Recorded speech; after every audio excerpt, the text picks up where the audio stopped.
warahmatullahi ta'ala wabarakatuh. Waalaikumsalam warahmatullahi wabarakatuh. Bismillahirrahmanirrahim. Alhamdulillahi rabbil alamin.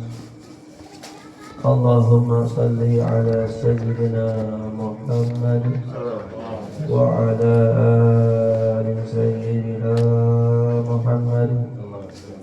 Salat abdin fallat hilatuh wa rasulullahi wasilatuh wa anta laha ya ilahi wa likulli karbin azim fafarij ma ana fihi bisirri bismillahirrahmanirrahim. Amma ba'd. Ma'asyiral hadirin rahimakumullah. Alhamdulillah, bersyukur kepada Allah Subhanahu wa ta'ala atas segala nikmat, wabil khusus nikmat Allah hadirkan kita di tempat ini di bulan yang mulia Rabiul Awal, juga bulan Masihnya Agustus, bulan kemerdekaan negara kita. Mudah-mudahan dengan waktu yang mulia ini pun tempat yang mulia ini, tempat pendidikan agama Islam, Allah berikan kita ilmu yang barokah, ilmu yang bermanfaat, ilmu yang senantiasa menambah rasa takut kita kepada Allah, sehingga menyebabkan kita bertambah dekat kepada Allah Subhanahu wa ta'ala. Ya, ini di bulan Rabiul Awal kita mengambil barokah membaca beberapa pasal dari riwayat ya, atau rawi atau Maulidur Rasul sallallahu alaihi wasallam yang kita baca kebetulan Maulid Ad-Daiba'i. Mengambil barokah ya di bulan Maulid. Insyaallah pun demikian minggu depan karena masih bulan Maulid.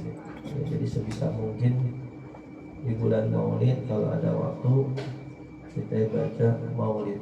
Ya, tujuannya untuk mengingatkan kita akan kelahiran nikmat Allah yang paling besar, rahmat Allah yang paling besar yang dizahirkan di dunia ini, yang bisa kita rasakan kenikmatannya, ya, yaitu Nabi besar Muhammad sallallahu alaihi wasallam.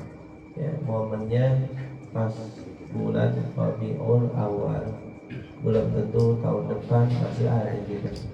Mumpung ya, mumpung selagi kita diberi kesempatan masuk bulan kelahiran Nabi, harus tanamkan rasa cinta yang selalu bertambah kepada Nabi, rasa rindu yang selalu bertambah kepada Nabi, di antaranya dengan banyak baca sholawat, banyak baca riwayat tentang kehidupan Nabi, ya, pelajari ya kehidupan Nabi, keluarga Nabi, sunnah-sunnahnya Nabi. Karena dengan kita selalu ya belajar tentang keadaan Nabi, yang tujuannya agar kita bisa mencontoh Nabi kita sedikit demi sedikit, itu secara tidak langsung sama saja kita belajar mengenal Allah Subhanahu wa ta'ala dan bertambah cinta kita kepada Allah Subhanahu. Karena Allah berfirman, a'udzubillahi minasyaitonir rajim, qul in kuntum tuhibbunallaha fattabi'uni yuhibbukumullah wa yaghfir lakum dzunubakum.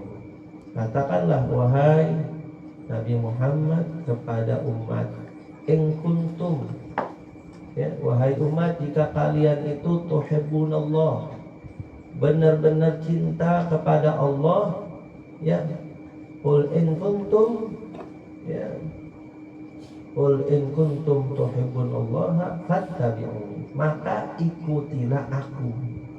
Ya, Allah suruh bilang Nabi Muhammad kepada umat seperti itu. Kalau kalian benar-benar cinta kepada Allah, bukan cinta ya basa-basi, tapi hakikat ya benar-benar cinta kepada Allah, maka ikutilah aku, yaitu ikuti Nabi besar Muhammad SAW dalam segala apa saja yang sudah Nabi pernah lakukan, baik sunnah-sunnah yang qauliyah, ucapan, doa-doa yang Nabi ajarkan, ya doa-doa ya dalam keseharian kita mau makan, baca Bismillahirrahmanirrahim, Allahumma barik lana fima razaqtana ya wa qina adzabannar, atau warzuqna khairan minhu. Cuci tangan dulu sebelum makan, jangan ngambang lapar kayak belum makan 3 hari, padahal tadi pagi udah nyarap, masih uduk nambah lagi melontong. Siang kayak belum makan 3 hari langsung nggak pakai cuci tangan, kayak tadi habis ngupil, habis ngorek kuping, habis tuh ngorek-ngorek jempol kaki. Kadang nggak terasa kita bagi hadir di satu tempat apapun acara itu, ya tangan kemana aja. Ya makanya Nabi ajarkan ya cuci tangan dulu. Nabi jamin siapa yang cuci tangan sebelum dan setelah makan, lam yusibuhu faqrun, ya ia tidak akan ditimpa kefakiran. Artinya hatinya akan selalu merasa cukup, walaupun ya menurut pandangan orang susah dia.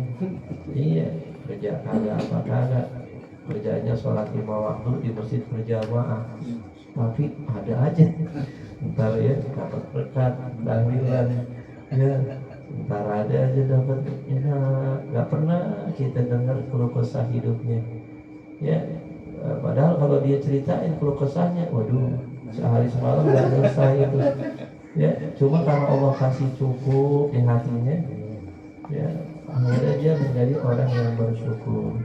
Alhamdulillah ya Allah, meskipun saya nggak punya gaji, ya meskipun apa adanya, ya rumah pas-pasan, ya listrik apalagi belum berapa hari boleh aja. Ya Allah, alhamdulillah ya Allah, nikmatmu masih jauh lebih banyak. Ya ini mata masih bisa melihat. Berapa banyak orang yang belekan nggak sembuh-sembuh, sakit mata nggak sembuh-sembuh, bahkan nggak bisa melihat. Kita dikasih mata udah luar biasa. Belum lagi napas kita kagak nyesek. Ya ada orang yang napasnya nyesek, hidupnya dia cuma buat napas. Terus begitu tuh, di rumah sakit berapa ada yang nemu itu hati-hati kayak siapa? Dia lagi ngontrol napas itu, dia lengah dikit lewat. Kita nggak pakai kontrol. Belum lagi nikmat yang itu luar biasa, nggak ada nilainya. Ya, nah makanya kuncinya bersyukur. Apapun itu, ya senang, susah, sehat, sakit, tetap mengucap alhamdulillah. Karena memang kita hakikatnya diciptakan di dunia untuk beribadah kepada Allah. Untuk bisa melaksanakan ibadah itu harus selalu bersyukur, ya. Yaitu dia. Jadi ikuti Nabi, baik ucapannya tadi ya, bacaan, mau makan, setelah makan alhamdulillah, cuci tangan, ya. Terus mau masuk ke rumah kaki kanan, keluar kaki kiri, ya masuk masjid sama, ya masuk kamar mandi kaki kiri, keluar kaki kanan. Yang begitu terus sebenarnya kayaknya enteng ya, kayaknya remeh gitu, tapi kok susah banget namanya. Nah karena butuh kebiasaan, ya. Jadi yang kayak begitu saban hari pakai baju kanan dulu, bukanya kiri, pakai celana juga begitu, ya. Terus juga ya sunnah-sunnahnya ketika kita mau masuk rumah baca doa, keluar rumah ya baca doa, banyak itu doa-doa yang. Jadi hidup kita disibukkan dengan apa yang udah Nabi ajarkan. Walaupun susah nggak terasa. Nabi itu kalau dikatakan hidupnya paling susah. Ya, sering kita dengar tuh kalau mau ceramah, Nabi ya sampai nahanin perutnya pakai apa ya? Batu. Sahabat juga ada yang belakangan batunya Hari kiri. Pas Nabi batunya lebih banyak. Karena 3 hari kadang Nabi nggak makan. Bahkan seringnya itu Nabi sehari makan sehari kagak. Makanya Nabi ngamalin puasa Nabi Daud. Makanya puasa Nabi Daud itu menjadi puasa sunnah paling utama. Kenapa? Karena paling sering yang dilakukan oleh Nabi. Nah karena memang kagak ada makanan. Ya, sering kagak ada makan. Baru mau makan ada yang datang kelaparan, kasih. Ya begitu. Ya, karena memang Nabi itu diciptakan oleh Allah untuk menjadi suri dan menjadi contoh. Nah ini kita cuma tinggal ngikutin pelan-pelan ya. Boleh dipelajari itu Pak, difokuskan. Kita yang mau kerjaan kita lancar, rezeki kita lancar apa coba deh. Ya tujuan kita hidup untuk mencontoh Nabi Muhammad SAW. Insya Allah semuanya beres. Ya, nggak pakai susah, nggak pakai ya stres apalagi enggak. Insya Allah baik semuanya. Ya, begitu. Nah, kuncinya ikuti Nabi tadi. Ya, baik ucapan doa-doa yang Nabi ajarkan maupun fi'lan ya perbuatan yang Nabi sudah contohkan. Nah, ketika kita kata Allah ikutilah Nabi Muhammad, maka yuhibbukumullah. Ya, pasti di situ karena jawabnya dari ul in kuntum ya jika kalian ya mencintai Allah, betul-betul mencintai Allah, ikuti Nabi Muhammad. Itu makna kata Allah. Pasti ya Allah akan mencintai kalian. Kalau kita udah dapat mahabbahnya Allah, cintanya Allah, bahasanya nggak pakai minta, Allah tahu kita butuh apa, dikasih. Kayak kita kalau udah cinta sama bini kita, ya nggak, kita rezeki ada, ya dia romannya mau apa nih? Roman mukanya rada mengkerut dikit nih, mau apa nih? Ya, oh mau itu, nggak pakai minta dia, langsung kita beliin. Ya, anak juga kan begitu. Ya, Allah lebih dari itu, Allah lebih rahim, ya lebih sayang kepada kita. Nah, tinggal kuncinya ikuti Nabi Muhammad Sallallahu Alaihi Wasallam. Ya, lebih-lebih selawat. Ya, jadi intinya di bulan Maulid ini adalah bulan muhasabah, bulan introspeksi diri, bulan hitung-hitung diri kita udah sejauh mana ngikutin Nabi Muhammad Sallallahu Alaihi Wasallam. Selawatnya udah sejauh mana. Ketika dengar nama Nabi, ya lisan langsung ya terhentak sambung ke hati ya berselawat kepada Nabi besar Muhammad sallallahu alaihi wasallam. Hidupkan hati kita dengan selawat. Insyaallah semuanya anggota tubuh kita akan hidup ya, dari situ Allah akan kita berikan afiat kesehatan dalam keadaan baik dunia sampai akhirat ya. Jadi 1 bulan ini jangan lengah ya, betul-betul ada kesempatan kita bisa berselawat, bisa menghadiri maulid, dibacakan di situ riwayat-riwayat Nabi ya, apalagi ada mauidhah hasanahnya, apalagi ada nasi itunya ya, ada nasi kebulinya doang yang diingat ya. Maulid di mana? Di Masjid Muhajirin, di Musola Al-Hikam ya. Ceramahnya gimana tadi, tentang apa? Ngantuk banget ya. Terus makannya apa? Oh, nasi kebuli ya. Nasi ulam, nasi uduk, tahu tuh ya. Nah, nggak apa-apa ya, pelan-pelan ya begitu ya. Jadi mudah-mudahan dengan bacaan maulid ini dan tadi zikir bisa menguatkan iman kita ya, menguatkan cinta kita kepada Nabi besar Muhammad SAW sehingga bertambah cinta Allah kepada kita. Amin ya rabbal alamin. Ya, jadi minggu depan insyaallah minggu depan kita maulid lagi. Tadi ya, pokoknya kumpul nggak kumpul paling malam 8:30 udah mulai. Ya, Ustaz ya, izin Ustaz. Ustaz itu walaupun ada undangan nggak apa-apa. Namanya Ustaz. Kita mau nanggung hidupnya kan enggak. Dia kesempatan kapan lagi ya? Listrik belum bayar lagi gitu. Ya, gitu. Jadi nggak apa-apa ya, kita jalan. Yang penting ada tempat ya. Insyaallah usahain jam 8 atau jam 8 lewat sudah sampai, 8:30 kita mau mulai ya baca. Nanti kalau ada kesempatan waktu baca maulid. Nah, ini mumpung bulan Rabiul Awal ya, kita baca maulid walaupun nggak sepenuhnya tapi udah minimal sempurna tadi sudah kita baca ya, minimal 3 atau 4 fasal ya, itu sudah kita baca. Sekarang kita baca kitabnya ya, melanjutkan pelajaran yang lalu. Sampai mana ini?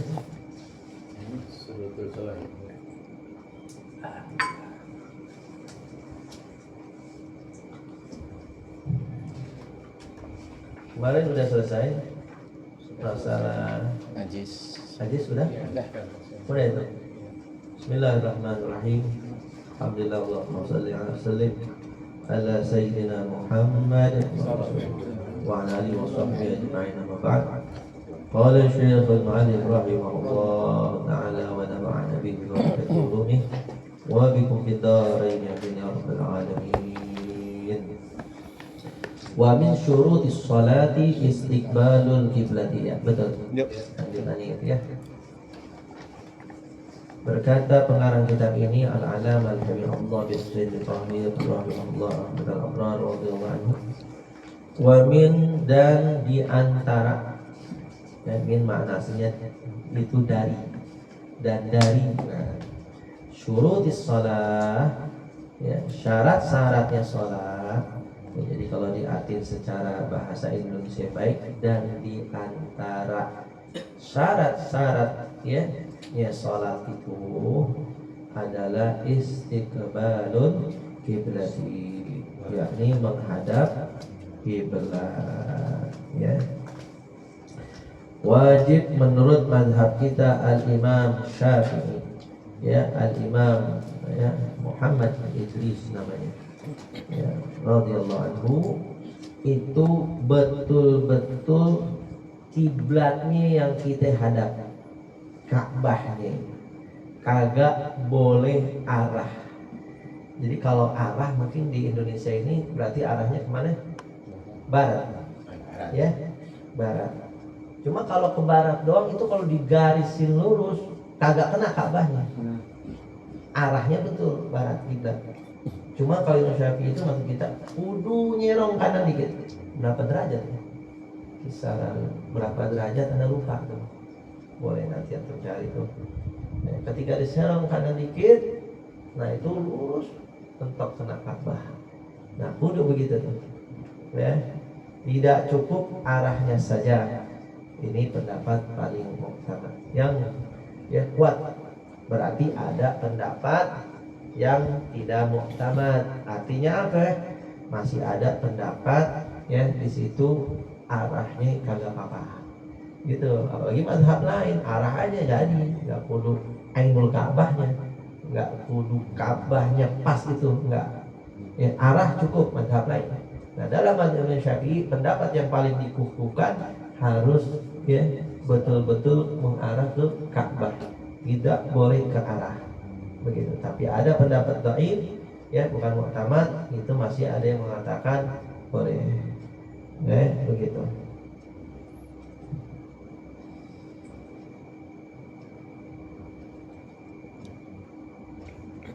Nah, ya. Jadi kiblat itu yang dimaksud kiblat adalah Ka'bah, dan wahawauha, hawa itu udara ya, ilal ardi sabi'ah was sama'i sabi'ah liman huwa kharajuha, liman huwa kharijuha ya. Jadi kayak kita di darat nih, di lautan ya, itu madhabnya Ka'bah. Begitu juga yang ada di hawa itu udara, di atas langit, bahkan langit ketujuh sekalipun madhabnya arahnya ke Ka'bah. Begitu ya, makanya orang yang sholat di pesawat ya ada khilaf ulama, ada yang mengatakan sah, ada yang mengatakan tidak sah. Kalau dia arahnya bisa menghadap ke Ka'bah, sah, dengan syarat ada diri, ruku, sujud. Nah begitu ya, wudunya juga ya. Nah, ketika sempurna syarat-syaratnya sah salatnya. Tapi ketika tidak sempurna, nggak memungkinkan dia salat kayak di rumah di pesawat itu ya. Kadang dia salatnya duduk bisanya ya, diri kagak cukup, atau sekalipun wudhu kagak ada air, pas-pasan, nggak boleh banyak-banyak pakai air misalnya. Ya, tayamum juga ya kudu ada debunya, ini kan kagak di mazhab kita nih. Makanya pendapat yang mu'tamad ketika syarat tidak terpenuhi, baik suci dari hadas kecil, wudhunya nggak sempurna, baik dari rukun-rukun sholatnya nggak sempurna, sujudnya, rukuknya, dirinya nggak sempurna, maka itu nanti wajib i'adah, ya, wajib mengulang sholatnya, ya, bukan mengqadha tapi mengulang. Bedanya itu kalau kita belum sholat habis waktunya, lalu kita sholat di luar waktu, itu namanya mengqadha. Tapi kalau kita sholat tapi tidak sempurna syarat-syaratnya, ya, maka sholatnya kan niat li hurmatil waktu, untuk menghormati waktu sholat. Sholat sebisanya, tapi karena nggak sempurna daripada syarat-syarat sholatnya, maka nanti ketika dia mendarat mengulangi kembali sholatnya. Ini ya menurut mazhab kita, ya, begitu. Nah ini di atas langit, ya, hadapnya sana. Walaupun yang di bawah bumi, lapis 7 lapis bumi ke bawah misalnya, ya, umpama dia bikin bunker, ya, di Iran banyak bunker, di mana-mana ya, negara yang perang-perang wajib bikin bunker. Kalau kagak, aduh, ambruk, iya, ambruk.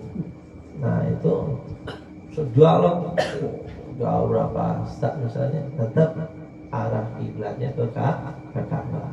Nah itu yang dimaksud syarat sahnya sholat, diantaranya menghadap kiblat bagi orang yang di luar, ya, di luar Ka'bah, ya, bagi orang yang di luar Ka'bah. Kalau yang di dalam Ka'bah bagaimana? Bebas dia, ya, bebas dia masuk nih ke dalam Ka'bah. Nah di dalam mana saya sholat ini? Saya di dalam Ka'bah. Ya, sono kek, ya, bebas itu, ya, ada Ka'bahnya. Kalau di Masjidil Haram, ya, yang kelihatan depannya, ya, begini muter jadinya, ya. Yang di sono yang madep sini, sini madep sono, kan begitu. Ya, nah, harus yakin kalau di kita di Masjidil Haram, harus yakin betul-betul Ka'bahnya itu kita madepin, ya, dengan cara melihat atau memang ada arahnya sudah. Tapi kan kalau jauh kita ada penghalang nih, jaraknya bermil-mil, ya, jauh. Itu bagaimana? Maka secara prasangka, zon itu prasangka yang kuat, tapi enggak 100%. Karena enggak melihat secara langsung, karena ada jarak, maka diperkirakan. Tapi ini sudah di atas 50%. Ya, keyakinan ini bahwasanya kita sudah madhab Ka'bah. Jadi secara zon begitu, karena ada penghalang, kita ada jarak begitu, ya. Nah, caranya menghadap kiblat bagi orang yang sholat ada bermacam-macam. Ada modelnya. Pertama, tidak kana qa'iman. Kalau dia sholatnya dalam keadaan berdiri, umumnya, ya. Jadi kalau sholat fardu, ya, itu wajib berdiri, ya, kalau mampu. Dia mampu berdirinya tegak. Jangan dia mampu tegak, sehari-hari dia tegak mampu, pas sholat bungkuk, dirinya membungkukkan diri begini, itu nggak sah.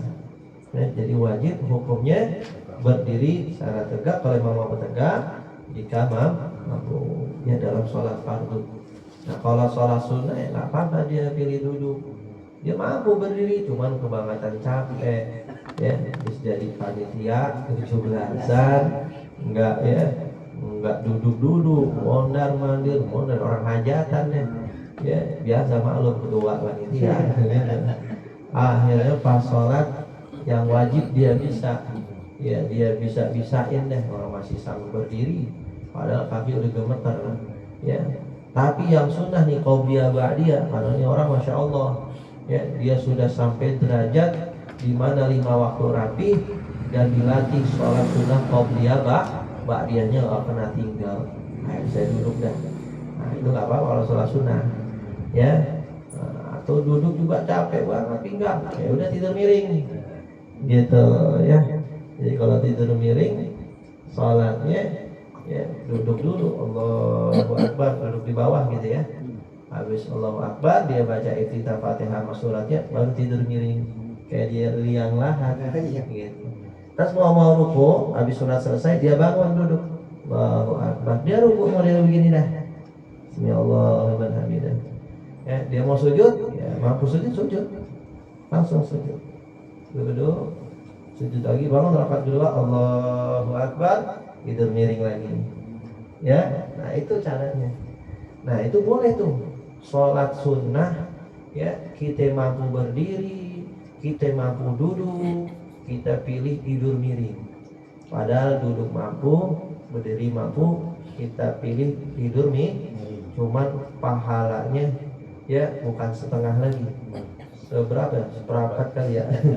Iya, kalau diri satu huruf bacaan Fatihah surat ya, dari surat itu satu hurufnya dinilai 100 pahalanya. Kalau kita baca Quran dalam keadaan sholat berdiri. Tapi ketika kita pilih duduk, karena ini sholat sunnah, boleh kita pilih duduk walaupun mampu maka pahalanya setengahnya 50 kata Sayyidina Ali. 50 pahalanya. Nah, kita mampu duduk, tapi kita pilih tidur miring, boleh pahalanya setengahnya lagi. 25. Iya. Yang nggak boleh tidur terlentang. Sholat sunnah, dia mampu berdiri, dia mampu duduk, dia mampu tidur miring, dia milih terlentang.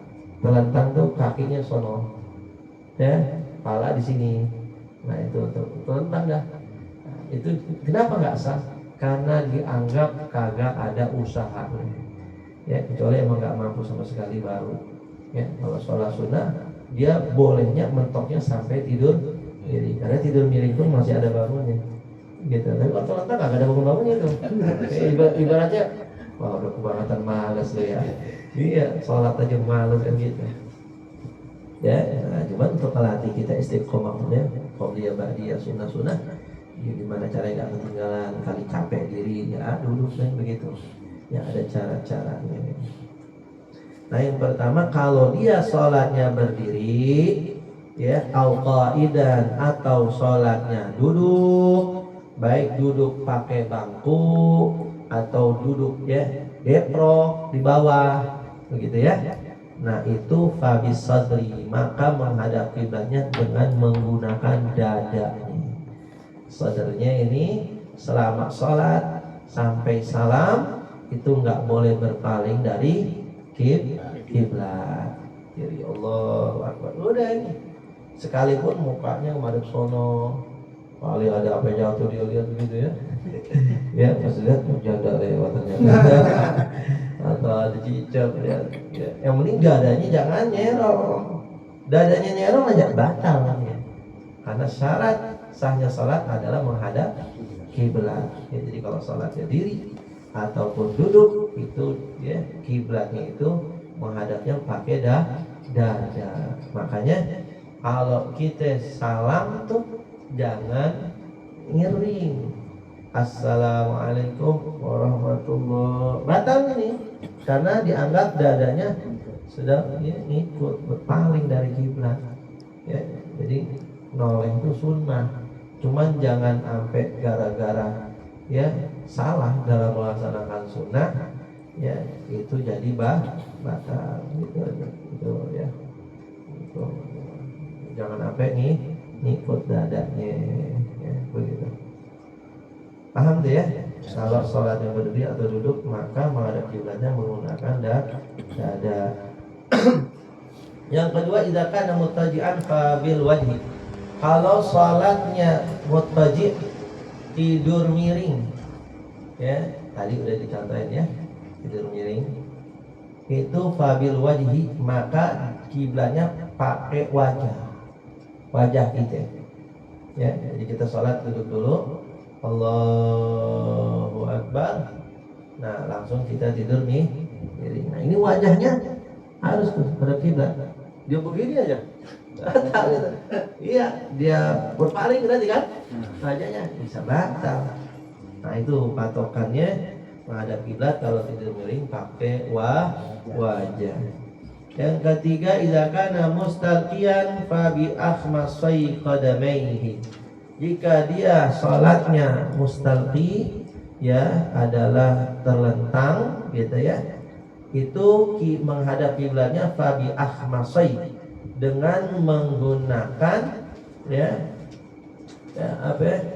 jempol bagian dalam ujung dua jempol daripada kedua kakinya. Maaf nih contoh nih. Nah ini kan kita terlentang nih gitu ya, anggap nih. Nah ini kaki nih. Nah ini ujung jempolnya diginiin gitu. Masa ini ujung ya itu ya. Kalau nggak minimal tundukin dikit dah ya. Kalau begini kagak bisa kan ya gini dikit. Nah jadi pakai ini ya, jempolnya ini nggak cukup begini enggak ya, tapi begini ada yang bilang saya begini, cuman lebih ya ini ada yang mengatakan begini, ini lebih menjaga gitu. Paham tuh ya? Nah kiblatnya itu. Jadi wajahnya mau madep mana kayak dadanya mau miring mau apa, asalkan itunya tuh agak kemana-mana. Iya, dua jempol kedua kakinya itu. Nah itu sah begitu kalau dia sholatnya terlentang ya begitu. Fabi akhmasai qadamaihi. Nah, itu ada 3 model ya. Jadi sholat itu ada berdiri, ada duduk, ada ya tidur miring, ada terlentang. Ya. Nah, kalau sholat fardu, sholat 5 waktu, sholat Jumat, ya itu kan syaratnya harus berdiri jika mampu nih. Selagi dia masih bisa berdiri, maka wajib berdiri. Walaupun dia kagak sanggup lama-lama berdirinya, karena faktor usia, karena sakit, karena badannya terlalu besar. Nah, itu kan nggak lama diri, dia duduk boleh. Tapi syaratnya diri dulu, karena dia masih bisa berdiri. Jangan sampai dia bisa berdiri dari rumah jalan berdiri bisa, walaupun pakai tongkat. Tapi kalau dilepas tongkatnya berdiri sebentar sekedar Allahu Akbar bisa dia. Dia nggak pakai berdiri, langsung cari bangku di masjid. Banyak nih fenomenalnya. Sholat langsung cari bangku, ya, duduk takbir. Sholat 5 waktu nih, Allahu Akbar. Padahal dia mampu berdiri. Dengan bukti dia bisa jalan ke masjid. Atau dilepas tongkatnya sebentar sekedar takbir diri, ya harus takbir dulu di Allahu Akbar baru duduk. Jangan takbirnya dulu agak sahih menurut mazhab kita. Nah ini banyak tuh di mana-mana agak ngerti fikih, ya kasih tahu kalau ada yang jalan seperti itu. Ya, karena sholat 5 waktu atau sholat Jumat, ya sholat wajib itu hukumnya wajib berdiri bagi yang mampu. Nah dia masih mampu kan tadi berdiri, maka nggak boleh langsung duduk, kecuali emang kagak bisa berdiri bentar lepas jatuh. Ini lain tulang udah lemas apa ke masjid aja dipapah. Nah itu langsung duduk kagak apa-apa. Nah ini bisa dia jalan. Kan banyak orang-orang tua yang kakinya udah nggak kuat, pinggangnya nggak kuat, dia langsung nyari, kan masjid disediain kadang tuh bangku buat duduk, langsung taruh di barisannya di bangku, langsung duduk, imam takbir dia takbir dulu. Itu nggak sah ya, karena syarat atau rukun sholat yaitu adalah al-qiyamu alal qadiri fil fardhi, berdiri ya alal qadiri bagi orang yang mampu fil fardhi di dalam sholat fardu. Jadi berdiri dulu ya, baru dia duduk. Nah itu syaratnya seperti itu ya, orang banyak di mana-mana fenomenal langsung duduk. Nah itu karena nggak ngaji fikih mungkin ya, atau belum sampai ya, ilmunya belum sampai situ. Nah itu harus kasih tahu ya begitu.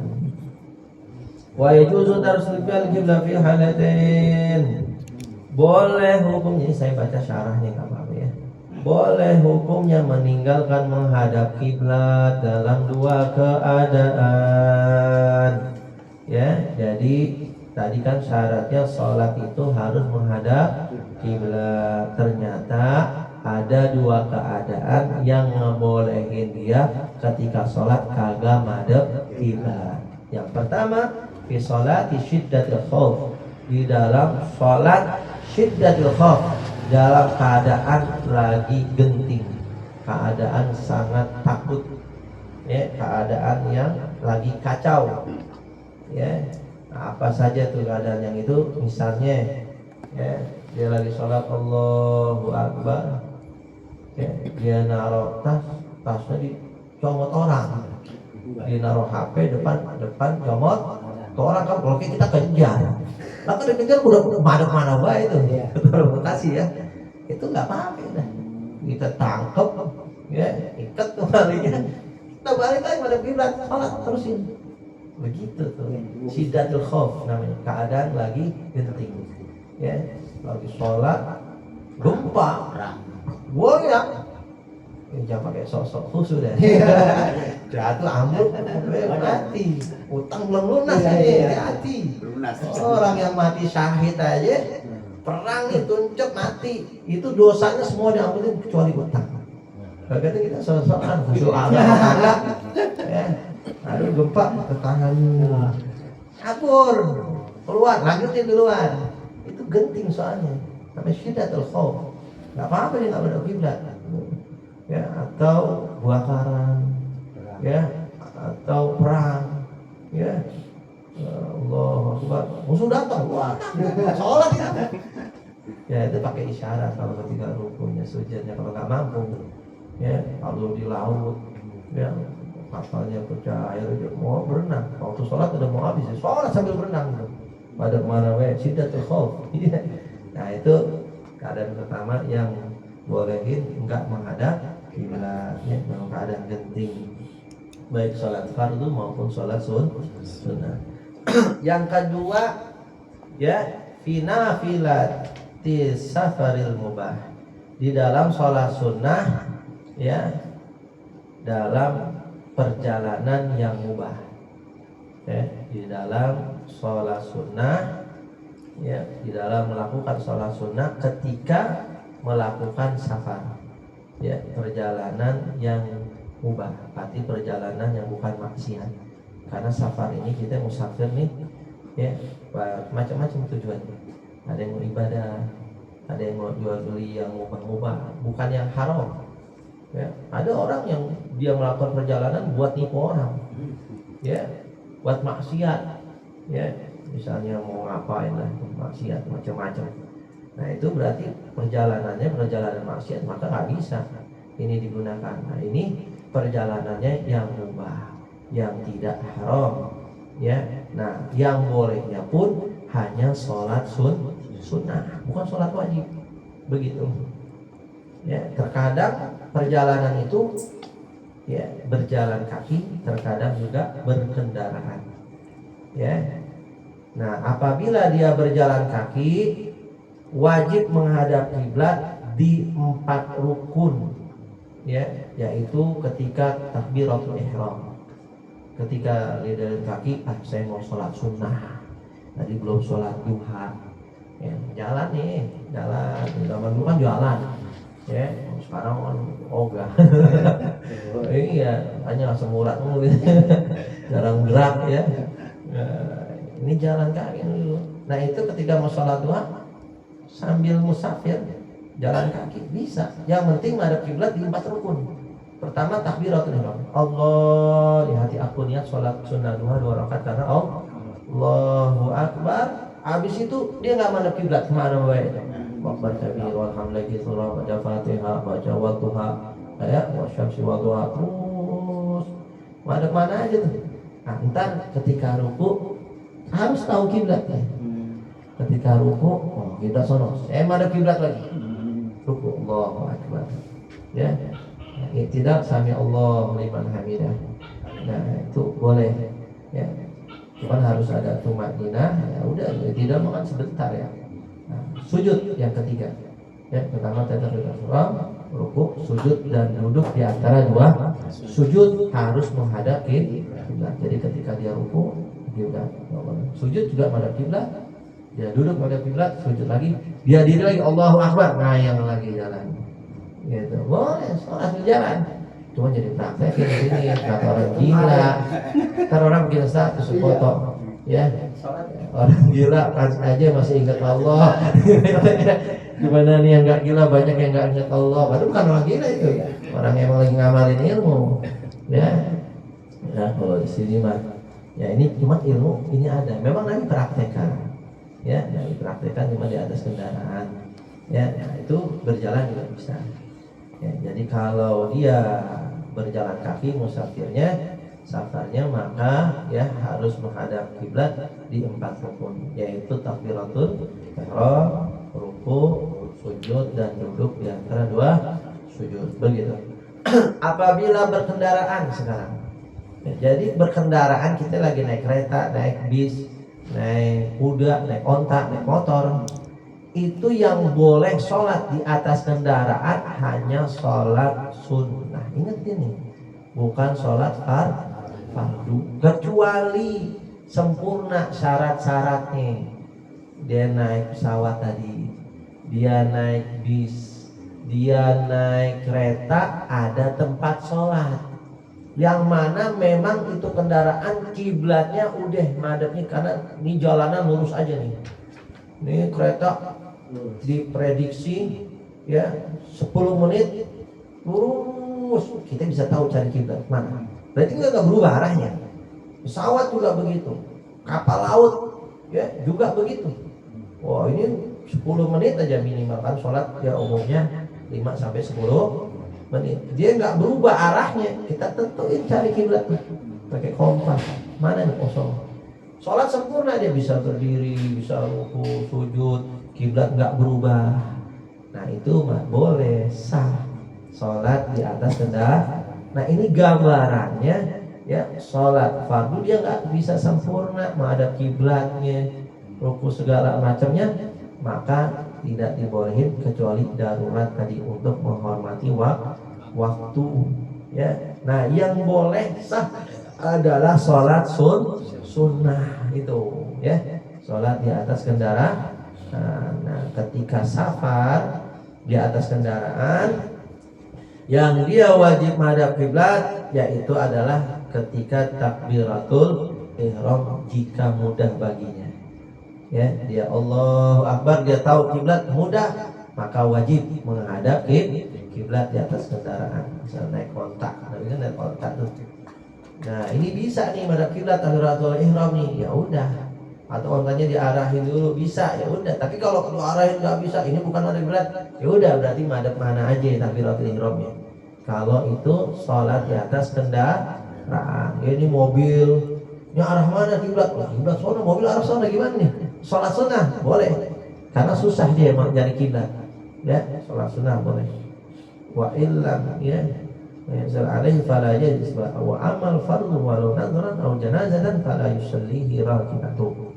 Jadi kalau nggak mudah bagi dia menghadap kiblat ketika takbiratul ihram sholat sunnah di atas kendaraan, maka tidak wajib menghadap kiblat.